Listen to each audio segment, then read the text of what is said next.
You are welcome here, just the way you are. No more hiding tears, no more covering scars. You are welcome, holy welcome.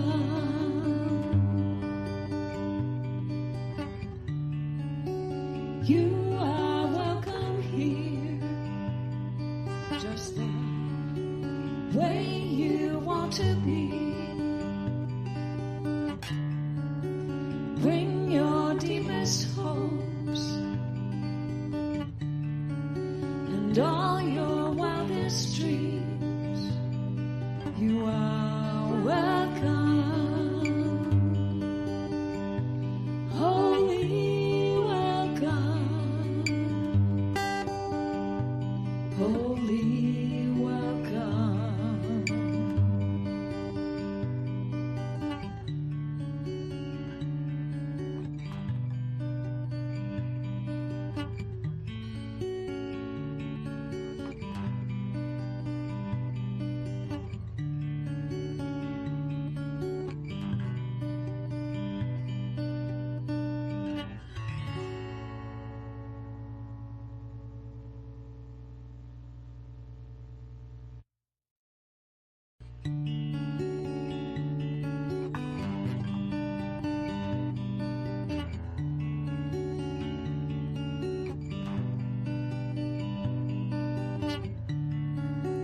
You are welcome here, just the way you are. No more hiding tears, no more covering scars. You are welcome, holy welcome.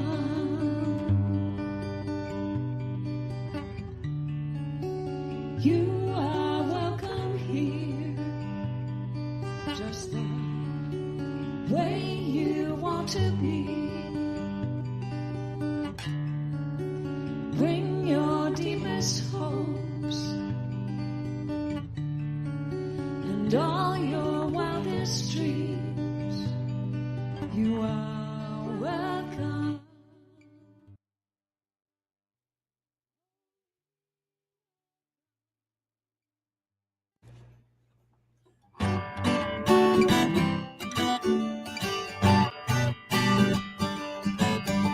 There's something in the air, the dream of life in love, with minds that rest in prayer, sparking joy we're in awe. No matter where your path has been or time will somehow flies, like souls will come home again, true friendship ever thrives. Is this where the magic happens? Can you feel the hearts revealed right now in you and me? The secret is wherever we are. There's something in a smile that can turn a day around. Moments so worthwhile when we find common ground. No matter what the day might bring, right here we can align, knowing that we will be seen as perfect, whole, divine. This is where the magic happens. Let's feel all the hearts, close to me and me to you. The secret is wherever we are. So meet me where the magic happens, feeling all the hearts ignited now in you and me. The secret is wherever.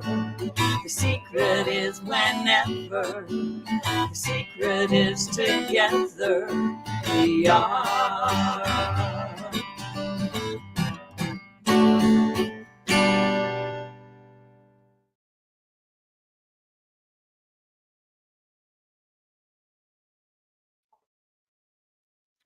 Hi, everyone. This is Stephanie. I'm going to host today's session, and we are welcoming you.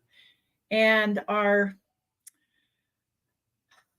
status quo, our purpose is to love, teach, guide, and support a spiritual community in creating and living a life they love using science of mind and spirit principles and practices. Our vision is CSL is a community-focused center actively living, sharing, and nurturing its members and friends so that all may live their very best lives. Our mission: CSL is an open, inclusive, and evolving spiritual community that supports its purpose and vision through sacred wisdom celebrations, empowering transformative education, youth and young adult programs, dynamic music in ministry, community inreach, and community outreach. Today's service team. I'm welcoming today our tech, Marina Anderson, who's just awesome behind the scene. I am Stephanie Sterrett, a practitioner for the Science of Mind and Spirit. Our music is by our wonderful Alan Stanley, and I heard a new song. I think it was a new song for me anyway, so it'll be a great one. And our invocation and reading is from Sue Fulmer today, another practitioner for the Science of Mind. And our spiritual minister is Reverend Joe Kovach, and we welcome him in coming and teaching us a new way of looking at things. All right, Alan, take it away. Well, thank you, Stephanie. Hello, everybody. These are new songs for me, too. But this particular one was written by Melissa Felipe. It's kind of a chant. So what we'll just sing it through 3 times. Sue will come in, offer our invocation, and then we'll sing it again. So you just sit back and relax.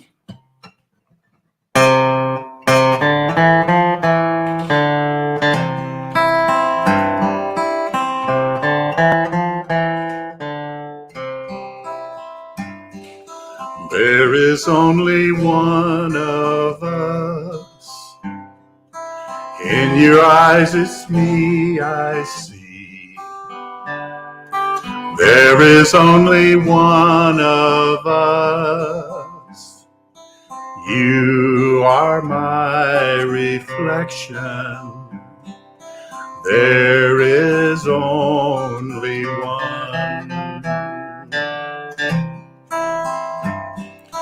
There is only one of us. In your eyes it's me I see. There is only one of us. You are my reflection. There is only one of us. In your eyes it's me I see. There is only one of us. You are my reflection. There is only one.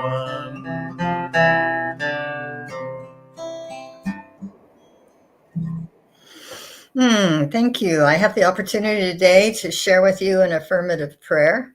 And we speak in the first person when we're praying because we are all one. So join me. And I align with that purpose of this meeting, alignment with the one, alignment with that presence that is everywhere all the time. I feel that community and that companionship with Mother, Father, God, with the creative spirit, knowing that is within me and within all. We are one. I am grateful today to be presenting with these wonderful people, knowing that the internet takes our words and spreads it throughout the world, even to those who are seeking. We have such a joyous philosophy. I love it, I practice it, and I am happy to share it. I know that Reverend Joe will deliver a message today to touch our hearts and to help us grow spiritually and to be kind and loving. And we spread this excuse me, we spread this aura of peace, harmony, love, and kindness, especially at this time in our country where things are divided and things seem to be uprooted. And I know that with this political scenario, all is peaceful, all is guiding us to the right scenario for our country to enjoy democracy and peace. I appreciate this opportunity to meet together today with like-minded people and invite those who are seeking and yearning for peace and harmony and love. It is here. Knowing this and in gratitude for this, I speak my word, and I know it is, and so it is. Amen. So it is. Thank you, Sue.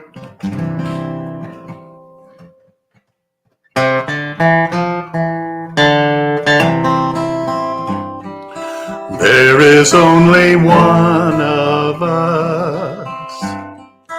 In your eyes, it's me I see. There is only one of us. You are my reflection. There is only one of us. In your eyes, it's me I see. There is only one of us. You are my reflection. There is only one. There is only one of us. In your eyes, it's me I see. There is only one of us. You are my reflection. There is only one. There is only one.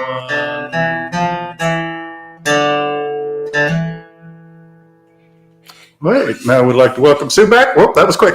Hello, Sue. Yeah, pop it right in there. Thank Mhm. you. So this month, our theme is Unstatus Quo.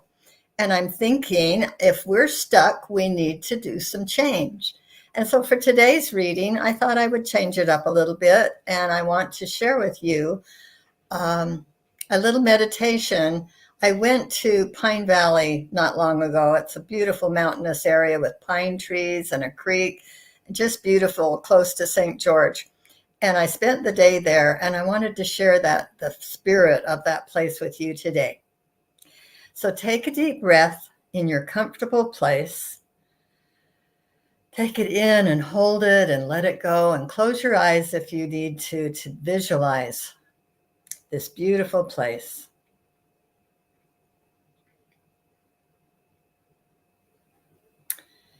Today we are taking a journey in our minds up into a natural wooded area.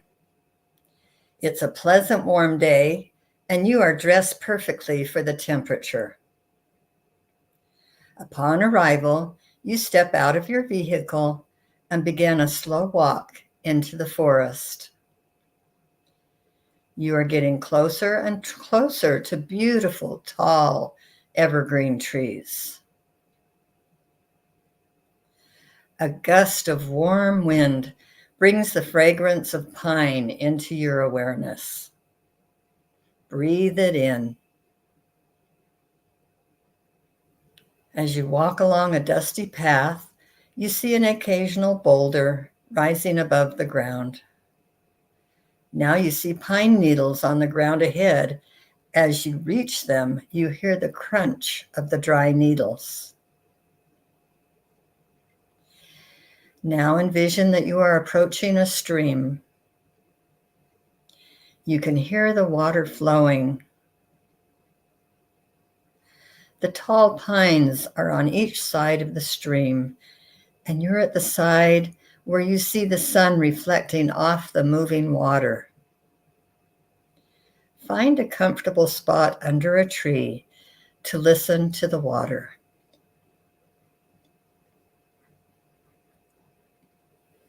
See yourself merging with the shadows, the changing colors as sun and clouds move across the blue sky. Join the ripples of the water. Experience the movement, fluid, flowing, changing, adapting. Allow the water to carry you into another state of being, into your feelings, into the mysterious waters of your intuitive self.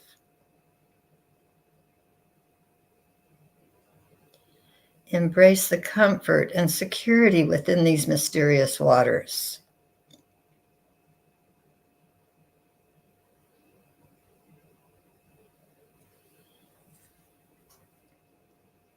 Feeling relaxed and rejuvenated, we rise now and begin the walk back.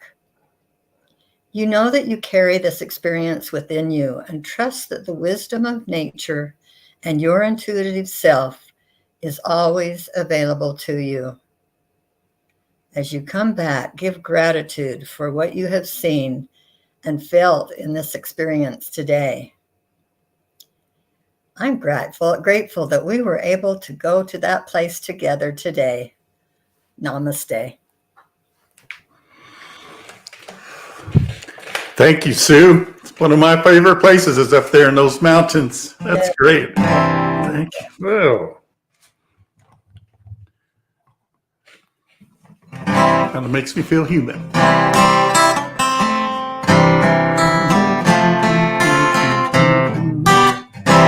Remember this.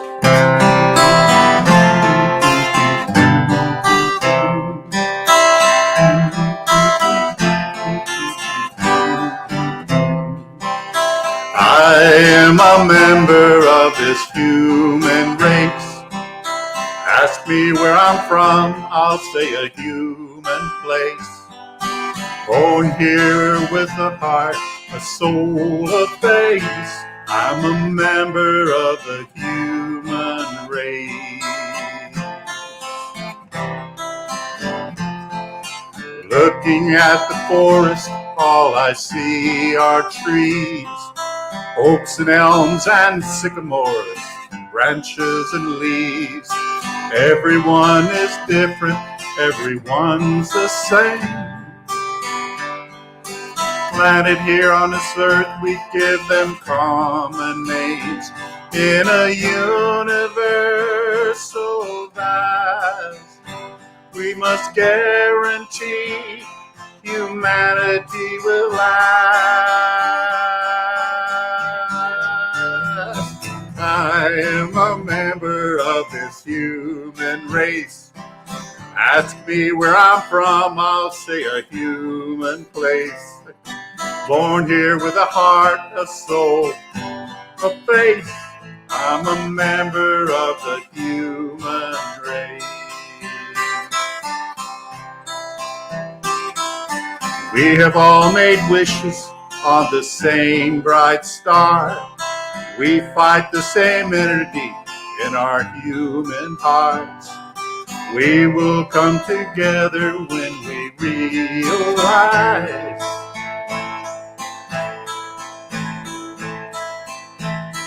switch. Then we can see each other with the owners' eyes. Don't think in terms of them or us. The future of our people is in God we trust. I am a member of the human race. Ask me where I'm from, I'll say a human place. Born here with a heart, a soul, a face. I'm a member of the human race. As one family we stand, with the fate of our children's children in our hand. I am a member of the human race. Ask me where I'm from, I'll say a human place. Born here with a heart, a soul, a face. I'm a member of the human race. A member of the human race. A member of the human race.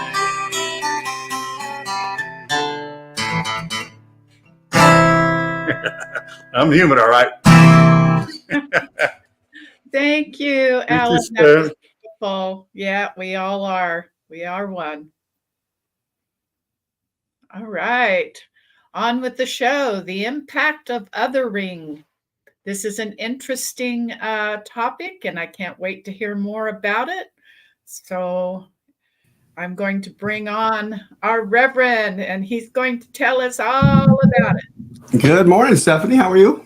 I'm good, thank you. And I hope you are. Are you of the human race? Just checking. I'm not sure. I think I'm other than. No, it's okay. Well, what we know to be true is we're all spiritual first, correct? Yes. Thank you. Appreciate it. Good morning, Centers for Spiritual Living St. George, or wherever you may be. Welcome to our community. I'm hoping you're doing well. I feel like I say this every episode it's another month, but it's another month, August 2024. Life is going fast. This year is going fast. Almost 8 months down, 7 months down for sure, starting the 8th month. I hope that you are just living your best life yet. That's an important word. I want to start out by saying that thank practitioner, I almost said Reverend, maybe I'm speaking for the future, but practitioner Bill Smith for his wonderful talk last week. I just really love how he brings practicality to his message and sharing how not just the principles that we teach, but how it affected him. And that way we can learn through somebody else's either struggles or accomplishments. So thank you, Bill. Much appreciated. And this month, as you've heard, but just new monthly theme is Unstatus Quo, right? We usually hear the word status quo, which is basically meaning like the existing state of affairs, like what's happening now, the usual, the normal. And so like when we tend to schedule things, right, we have a status quo. So that could be our routine. And when we only operate in a status quo, which also we can bring the word in two words, our comfort zone, right? Then we tend to miss opportunities to grow for our own personal growth. We miss the innate beauty that is everywhere around us. And it is just like we talked about our comfort zone, growing our comfort zone, going through our comfort zone. Well, then with regards to being unstatus quo, we kind of need to step out of our normal routine. And here's a key word, our normal expectations. That's a key one. We're going to dive into it a little bit. So as spiritual individuals, as a spiritual community, if we tend to hold on to what is, and even though it may be working, right? We're not saying just to abandon something because I have to change now or whatever, but to keep an open mind, to look at what we're doing and occasionally ask, is this for our best and highest good?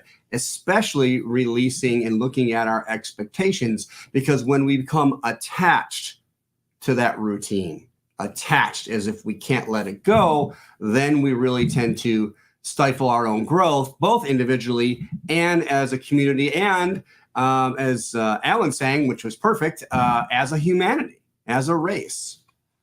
So in that process, when we're trying to protect our way because we're attached to it, that's when we get into what we call othering. Othering, recognizing that somebody else is out there. Yes, they're their own separate individual, but as we talk in Science of Mind and New Thought, that there is only one life being lived. We are all individual points of consciousness of that one life. And so what happens is we go into this protection mode, and it's a them and an us. Now, one of the other things, ways, or how I say it, to look at moving out of the status quo is to just shake things up sometimes. For example, I did something, and it's not a big deal to you, but I didn't shave. And I did that on purpose because I'm usually, the idea is to look a certain way, to do things a certain way. I changed my background. And someone's going to say, what does that say? So let me tell you what it says. It says, I see trees of green, red roses too. I see them bloom for me and you. And it's a picture of our family, and my beautiful daughter made that for us. And instead of I usually have a heart back there, and the science of mind's over there, but the heart, which represents love, to me, this is love. That represents love for me. So I changed up my status quo. It doesn't necessarily mean we have to completely step out of ourselves, okay? But we want to look at growing and maybe where we're stuck. Going back to the yearly theme, this idea of having a grand rising, well, change has to happen for a new grand rising. And it's good, it comes even within our community. I'm very different than Reverend Laura and Reverend Josie, who started our center. And, even the things that are now being spoken about within centers across the nation, or the way they're being spoken about, things that were once taboo, we're having these important conversations. Why? Because it brings us closer together. Remember, oneness equals wholeness. So there's nothing, as you hear me say all the time, there's nothing outside of spirit. It's all one life. And spiritual communities have a unique opportunity to be radically inclusive and welcoming. And that includes our community. And I believe we're on the right path for that. So what happens, though, is if we don't challenge the status quo, then we kind of look around with our expectations and things don't really change, right? We're not maybe as diverse as we want to be. And what I mean by that is not that we have to go out and get certain people that look or are different, right? We're not saying that.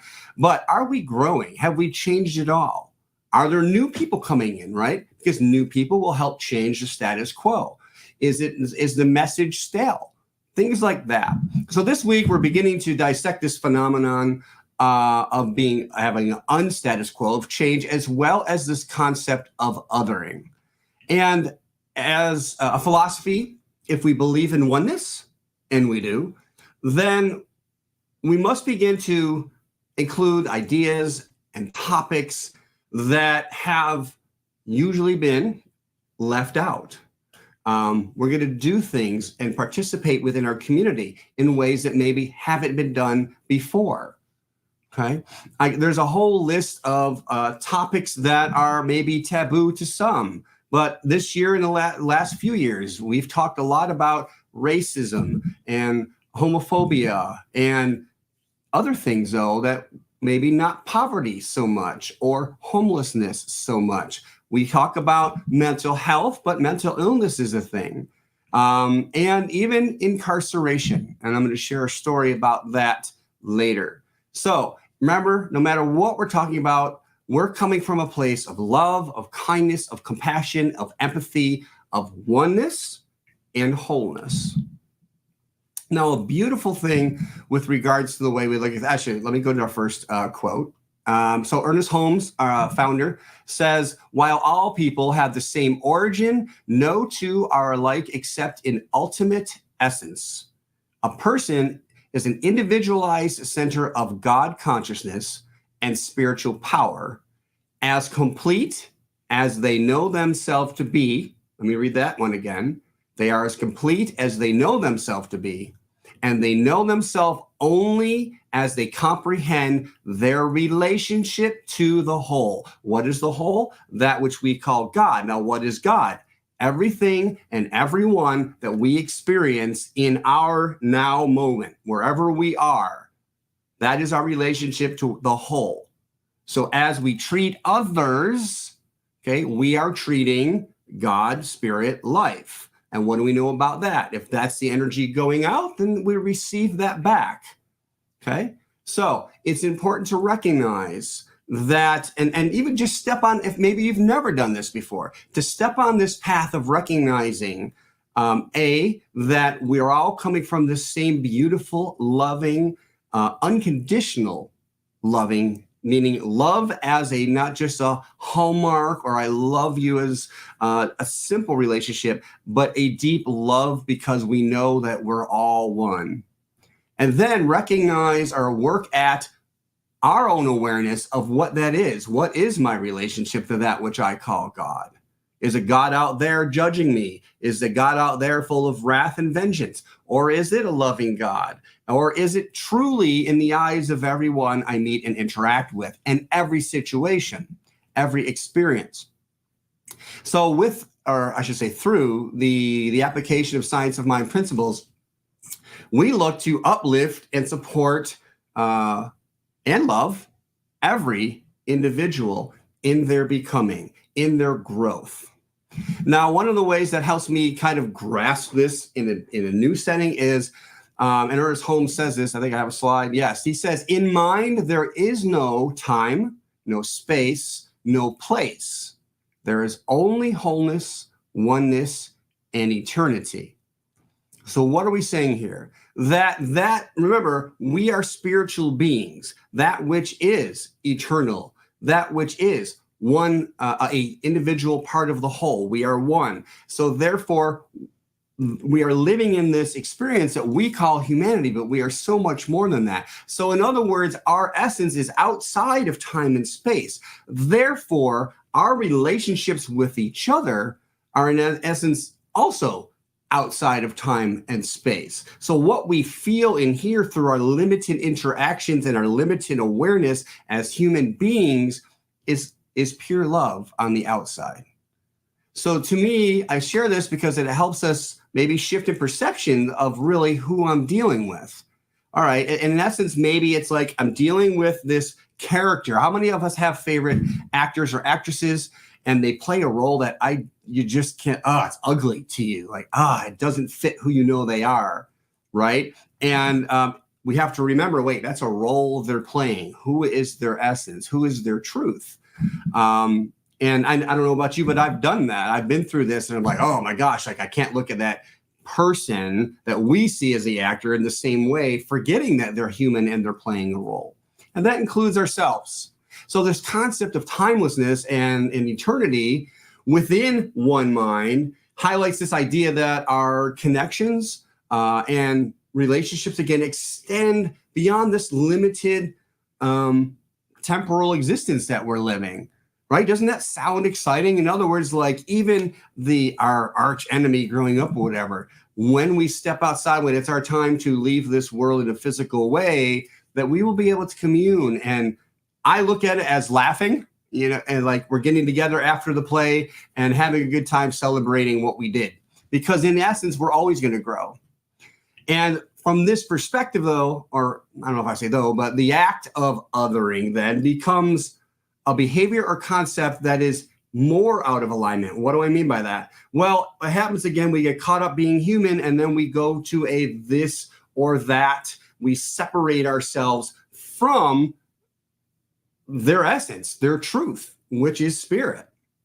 So we must, in other words, our journey is to transcend this illusionary limitation, limited reality, and go to the heart of the matter, which is loved, right? In underlying everything is oneness and love, harmony, balance, empathy. So diving a little deeper into this othering, right? So another way of looking at othering is looking at it as both a phenomena. Let's say that again. Phenomena. If you're old, you'll get that from Sesame Street. A phenomenon that is cognitive as well as practical, in essence, a process where individuals and groups participate in the sense that or how we or they perceive or view or treat or label others as different in a negative way, in a way that separates us, in a way that separates us, and we'll talk about deeper in a minute, but again, in a bad and good, an us versus them in a duality, a dichotomy, right? That one is superior and one is inferior. And that's all ego. That doesn't come from love. Okay? So this act of othering stems from our human tendency to categorize, right? And to try to make sense of the world. So in this way of categorizing, right, it's completely natural and human. We're not calling it wrong. In essence, if we're just trying to describe and understand, right? So it's important not to make ourselves or our communities wrong for othering in a way of trying to understand, but we need to pay attention to the impact or our intention that we are othering, right? So, I mean, it's okay to say, all right, so we have several teams within our center, and we have the service team and the other team. Okay, we're not making ourselves better simply by describing, unless we say, well, we're the service team and the others are, and we're doing this to posture and make ourselves more important. Okay, and when we do that, we're really in essence stifling our own growth. Because we're not seeing everything as the way it should be. We're not seeing everything as divine reflections and emanations and expressions of divine spirit, right? It's a power move to make us individually and or as a group feel stronger and the others weaker, make us feel right and the others wrong. So in essence, it's like a way of negating an individual or group's humanness, I guess that's the right word, or just their truth, and causes separation. Ada Palmer simply says, it doesn't take a declaration or an invasion or start of war. All it takes is an us and a them and a spark. And we've seen so many times in our history how things blow up, right? And so let's get into why maybe we other. All right, we talked a little bit there about power moves, but in addition to the idea of categorizing and labeling our surroundings, again, otherizing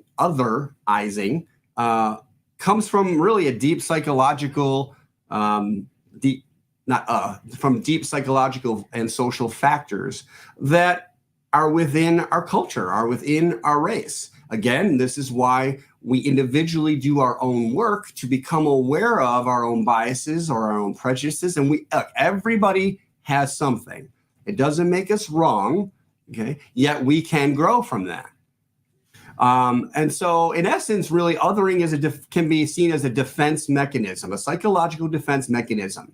And it keeps us feeling safe.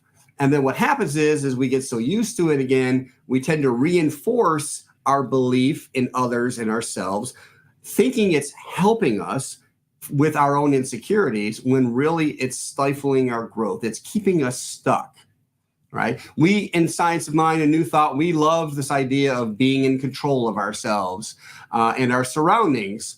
And we must be careful how we look at that idea. how do I say this? Well, looking at challenges that others have, right? Often as a result of something that's part of who they are, can be a scary experience. In other words, when I look at something, I go, oh, that's god awful, I may say. Well, then what happens is I feel like maybe I'm out of control. Like they're doing this and I don't like this. So now I don't feel in control. Or I feel like I'm in lack, or I feel like I'm offended. And then something may happen. We may have an experience because of the other that we don't like. And at the heart, othering is rooted really, to me, and it may be deeper, but I look at it as ignorance and fear. That we're ignorant of the other. In other words, we think we know their motive, their methods, their behavior, the reasoning behind all that, who they really are.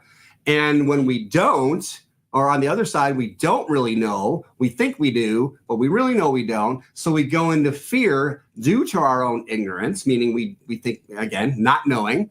And then we go into this fear of, I might be wrong. Maybe they're right. Or, if this goes on, I may feel out of control. And fear those who are different than we are in the moment, whether it's a group or an individual. But let me summarize this in saying, with regards to maybe the biggest fear that we have, is that we may be seen by another or judged by another the same way that we're judging them. Meaning we look out and we go, that's bad, right? So then we automatically say we separate them.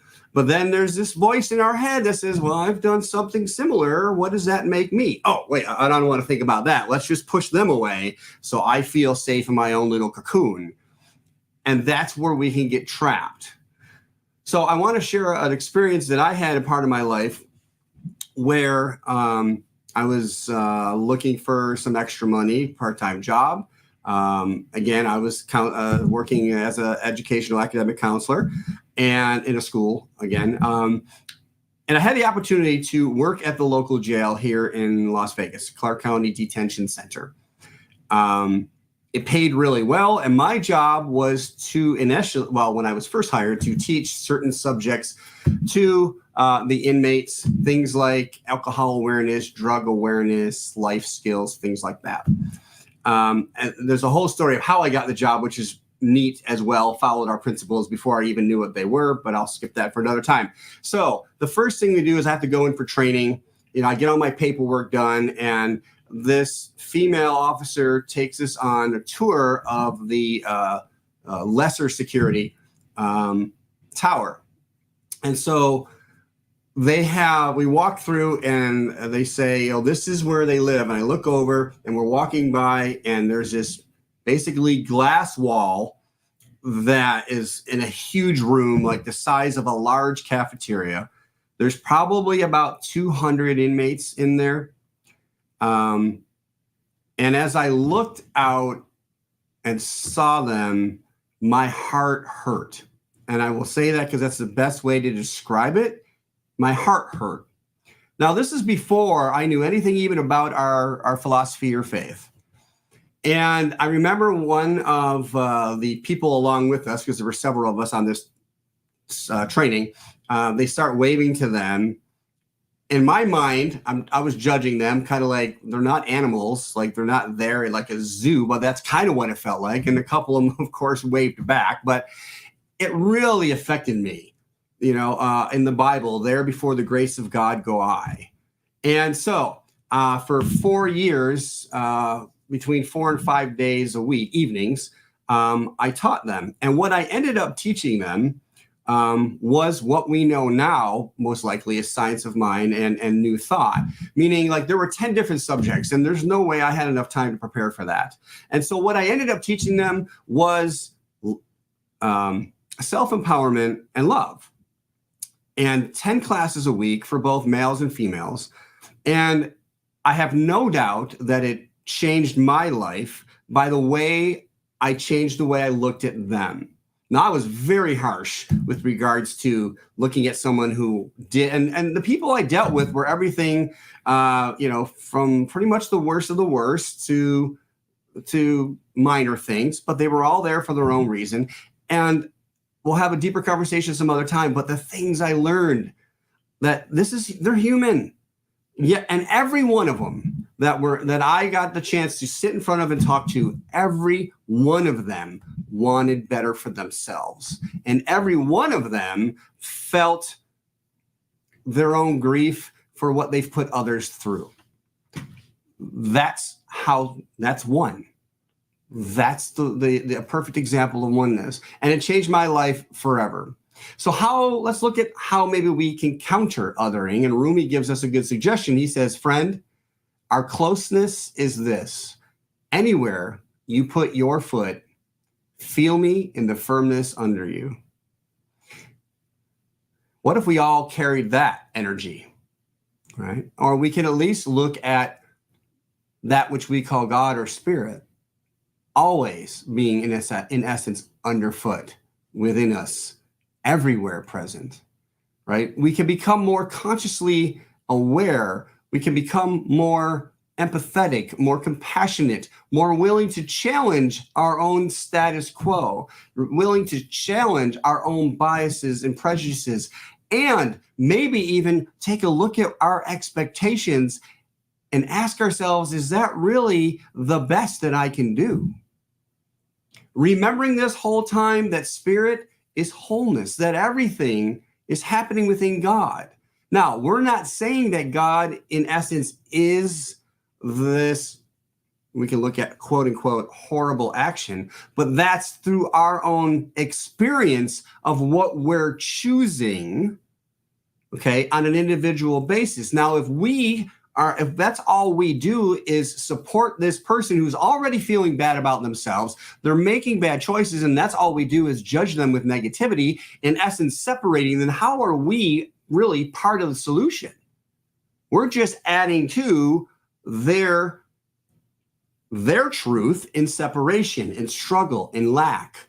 Our challenge in Science of Mind, of course, is first to open up the channels of divine love and perfection that we are in wholeness. That allows us then to see others in the same. It doesn't mean we're agreeing with their actions or behavior, but we're seeing the truth of who they are. Remember, outside of this experience, who they are, which is perfect, which is whole, which is divine, which is one. That's the journey we're on. Ernest Holmes helps us by looking at, he says, God is life, not some life, but all life. God is action, not some action, but all action. God is power, not some power, but all power. God is presence, not some presence, but all presence. God is pure spirit, filling all space. Now, that may be hard. So what I'm going to state is, if you feel forced into something and you're trying to force yourself, you're coming at it really in a not so life-affirming way. So when you're trying something new, when you're trying, and you recognize it maybe as being better, a new thought, a new way of being, be easy on yourself. Give yourself room to grow. It's very important, or else if it's too hard for us, we're going to quit. Okay. And we can quit, but remember, if you do, remember that every day is a brand new baby day, that you get the chance to do it again. So this week I received an email that somebody was sharing a part that they really loved from a book. The author is, and I'm going to do my best to, and this isn't a slide, so Pir Aga Mir. She's a Sufi author, and it was from an article, cited a book, but it was an article called "We Are Contextual Beings." I want to read it to you. I think it's going to hit some of you. Some of you might have to work with it. So, quote, "Here is one of my central inquiries. If our spiritual and religious practices are not expanding our circle of empathy, compassion, love, and care, what is their purpose? If they are not preparing us for our physical deaths, what ends are they serving? Part of the reason that institutional religions have lost their way in this regard is that the praxis of a once enlightened human cannot be calcified and universalized. It's a little deep, I know. As humans, we are contextual beings. The context of Jerusalem 2,100 years ago, or Mecca 1,500 years ago, or India 4,000 years ago, or even the Amazon 100 years ago, does not translate into a relevant code of ethics or moral philosophy in the messy and tangled world of modernity. In fact, the context of Jesus or Muhammad, may peace be upon them, could not translate from the moment they left the material realm. And the article ends with this: I could do no better than to borrow from our siblings who wrote the Talmud. This is the author speaking again. Do not be daunted by the enormity of the world's grief. Do justly now. Love mercy now. You are not obligated to complete the work, but neither are you free to abandon it. Okay, pretty deep stuff. But I kind of agree. Sometimes we look to these teachings, even Ernest Holmes, he was around at a time that some of what he's teaching, I'm curious how he would handle. For example, AI. How would he look at AI that's just learning but not consciousness? But what if it becomes self-conscious? There's so many examples. Now, I'm not saying, and I'm sure the author is not saying to completely abandon our ancient wisdom, but be open-minded. Ernest Holmes always said, be open at the top, right, to learning how to use this now. Because the now of Jesus or Muhammad, it's different than now. There's different pressures. Now, that doesn't change the fact of truth, that all is love, all is one, and so forth, but it definitely is a different pathway that we're on. So again, remembering in the eyes of our loving source that every individual matters, because everybody comes from, in our living forms or expressions of divine source. Whew, that was a lot. So as we go upon this week, be open to looking at what your status quo is. Take a look, just like we may go through a day and write down everything we ate, maybe make it a practice, break it up. I would say, okay, what's my morning routine? What's it been through this week? And then what do I tend to do after that? And what do I tend to do after that? And learn our own patterns and maybe make a change. Try something new. Okay? It helps our growth. Otherwise, if we're unwilling, kind of like the last two phrases of that article, you're not obligated to complete the work. You don't have to do it, but at the same time, you can't pretend it's not there. Okay? That doesn't serve anyone, especially ourselves. That's why we have this community that we're in. And what an amazing community we have. Okay, to share the leadership of CSL St. George is incredible. It continues to grow. We just to announce, I announced it last week, but we will be getting a brand new minister as a staff minister. Reverend Rachel Dilling will be coming on board and sharing her unique and awesome talents and abilities, including speaking. So we're going to hear another avenue, another way of looking at life in the world through our teachings. We are growing and we are doing it at a perfect rate, a perfect speed. Everything is happening for our best and highest good as individuals and as a community. So join us, please. Speaking of that, next week is our in-person meeting. I would love to see a complete packed and full house. If you're a regular, thank you for continuing to come. Maybe invite a neighbor. Maybe invite someone who you recognize is struggling. We don't have to force them. Just say, hey, this is what I do. It's a fun time, good music, good people, meet and treat, and eat, right? So the reason is just to expand the energy that we're already in. Because we love it, we want to share it. We're not making ourselves better than any other avenue, but we love what we love, and love is who we are.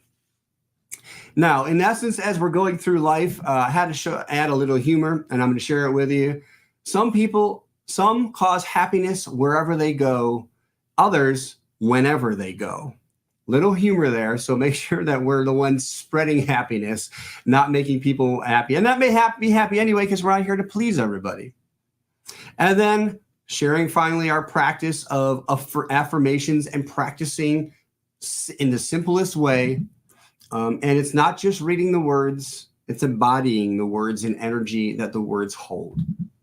I open my heart and mind and offer loving kindness to the world. Spirit is all. And we can say spirit is all, love is all, joy is all, beauty is all. As we claim it, it must produce itself. It must manifest into that. So let us claim all in love, joy, beauty, and beyond.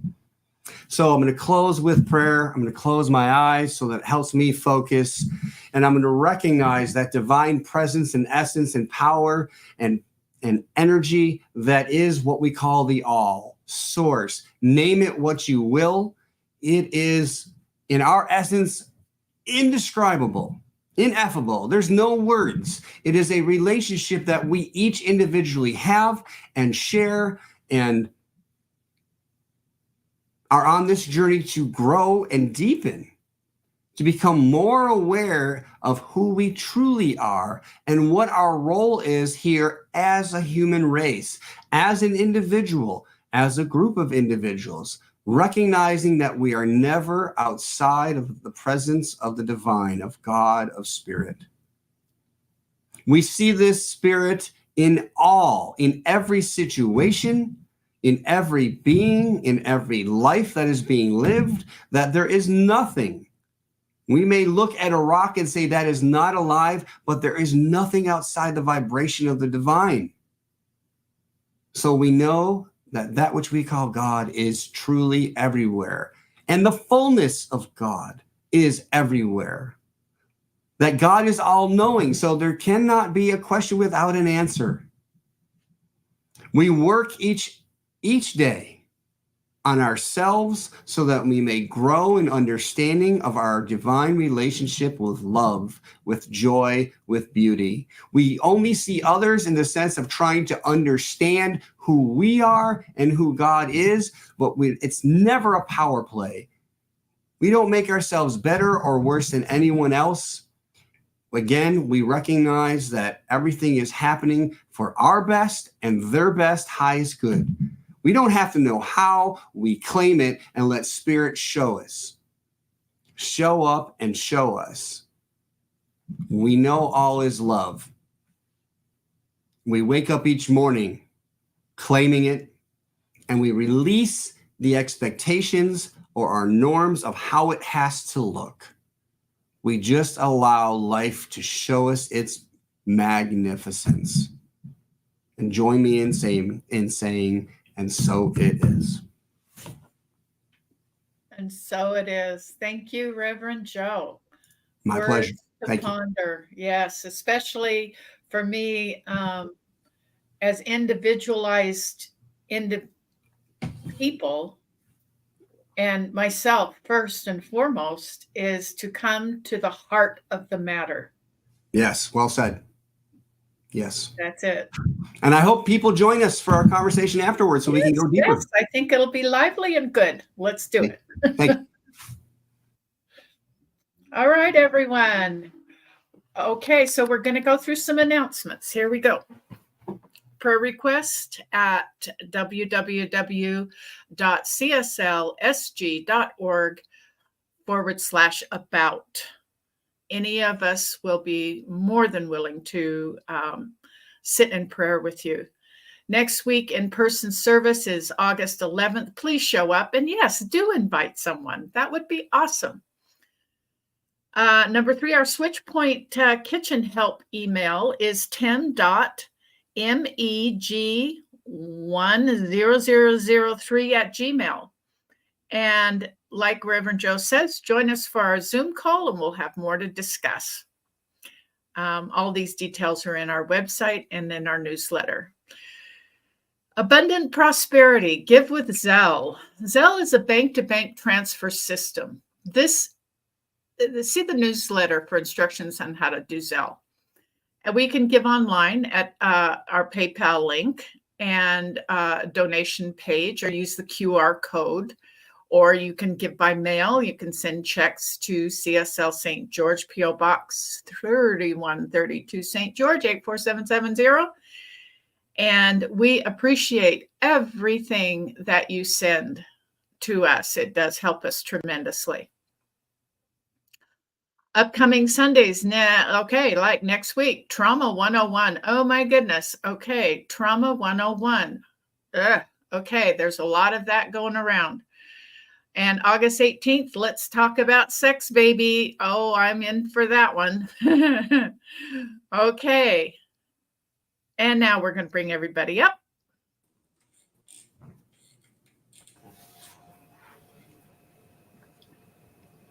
All right. Something wonderful is happening through me right now. It is this thing called life. Life is in my mind. Life is in my body. Life is in all that I do. I am it, I embrace it, and I share it. Just the way that it is, and just the way that it is becoming. Thank you. Thank you, Bye. Lai. Woo. Thanks for being here, everybody. Yep. Have a beautiful